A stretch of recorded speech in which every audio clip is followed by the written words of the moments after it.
now, blockchain, it is in gaming right now, the concept of blockchain. When you look at a game like, for instance, Minecraft, a Minecraft server in and of itself is basically a very simple blockchain where everything that happens within the server happens historically and every player experiences it in the same way.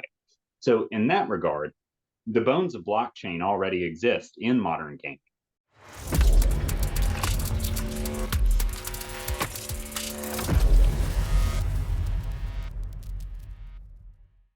Alrighty, everyone, welcome back to a freshly minted episode of Fantom Edge. I'm here with a very special guest who is no stranger to the Fantom ecosystem or building on Fantom. I got Karnik this position. Karnik, how are you, my man? Hey, what's up? Good to see you, man.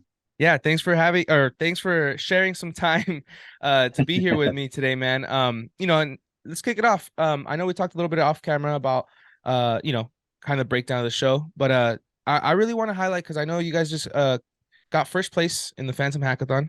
Yeah. So I kind of just want you to break down a little bit about S4 and what it is and kind of what it takes to build that. Yeah, for sure.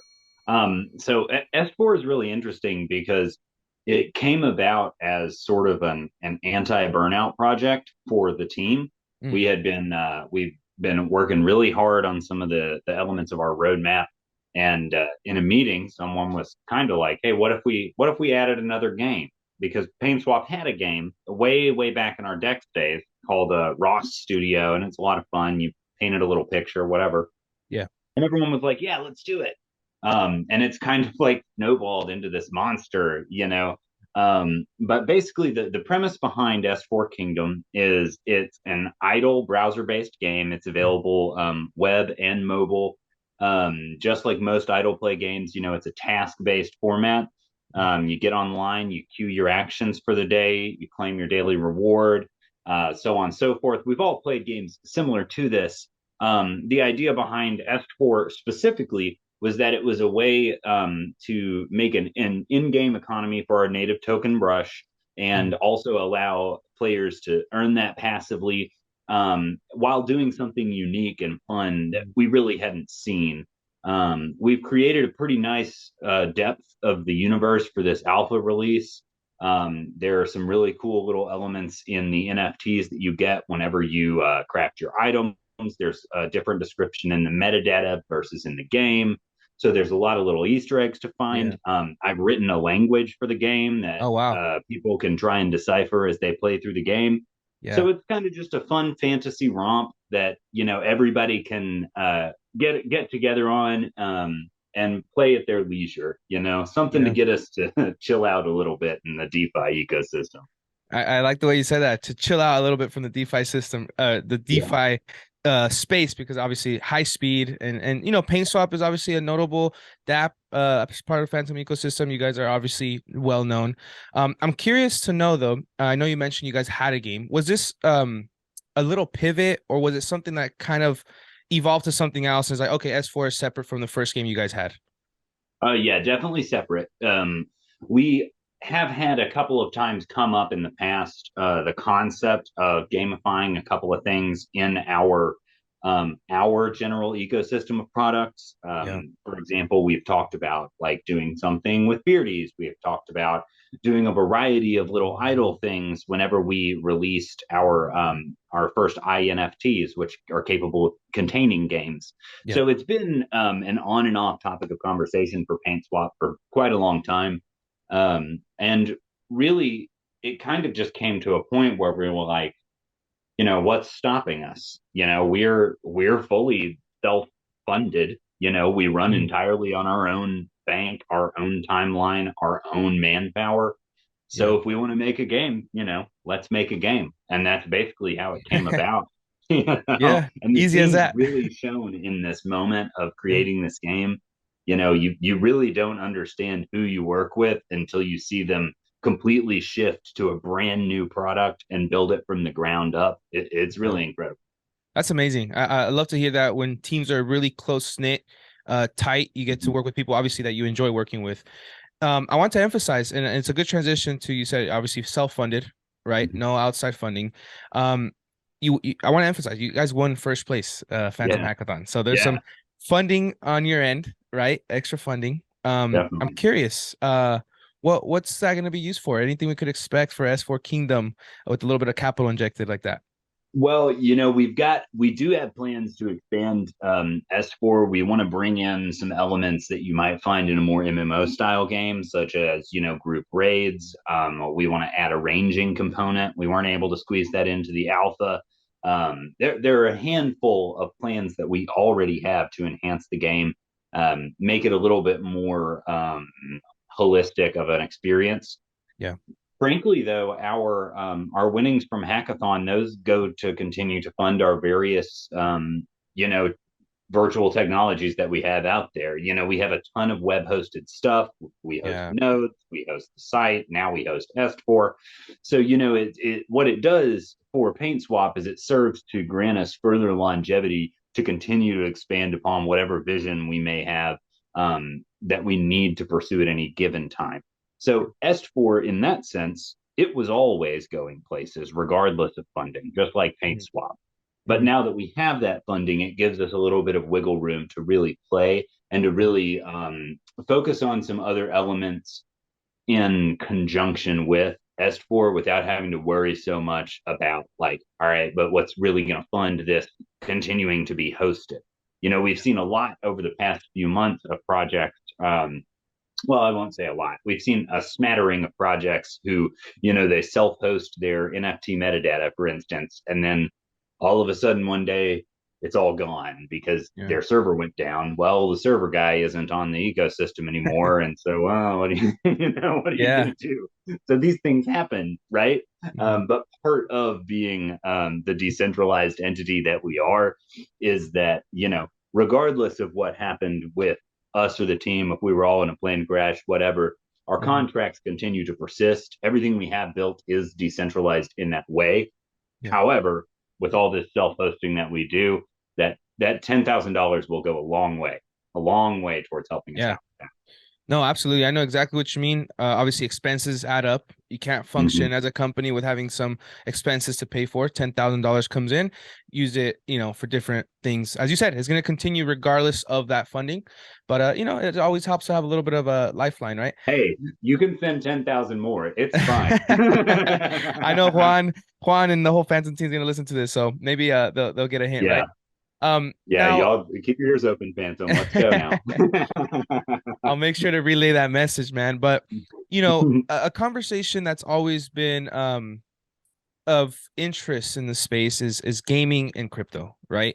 To be quite frank with you, I never grew up being a big gamer. I played typical. I was a big FIFA guy, but I was never into Call of Duty, things like that. And I know there's a big culture there.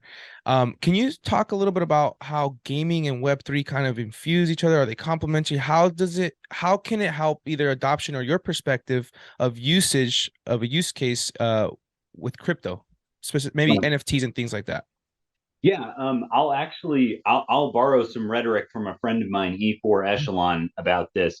He talks often about how, blockchain, it is in gaming right now, the concept of blockchain. When you look at a game like, for instance, Minecraft, a Minecraft server in and of itself is basically a very simple blockchain where everything that happens within the server happens historically and every player experiences it in the same way.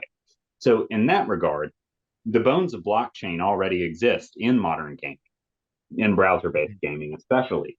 Um, Now that being said, I think where it's easy to say where we have failed in this as a community, right? But Mm-hmm.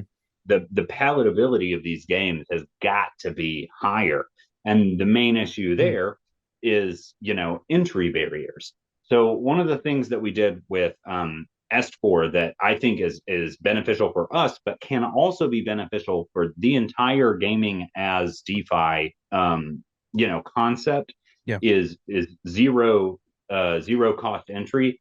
So you got to pay gas, which Yeah. that's still a barrier for the new user, right? Yes. Yeah. But if you can enter without having to purchase an NFT and you can play the entire game without having to buy an NFT using any outside crypto, Mm-hmm. right?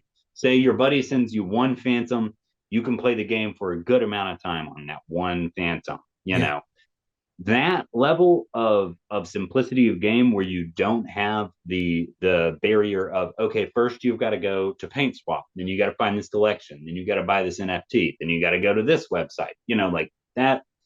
That's for the birds. Hmm. So I say all of that to say, if GameFi projects can continue to integrate entry directly onto the game itself, Hmm. that's going to go a huge way to getting the Web 2 to Web 3 barrier broken down.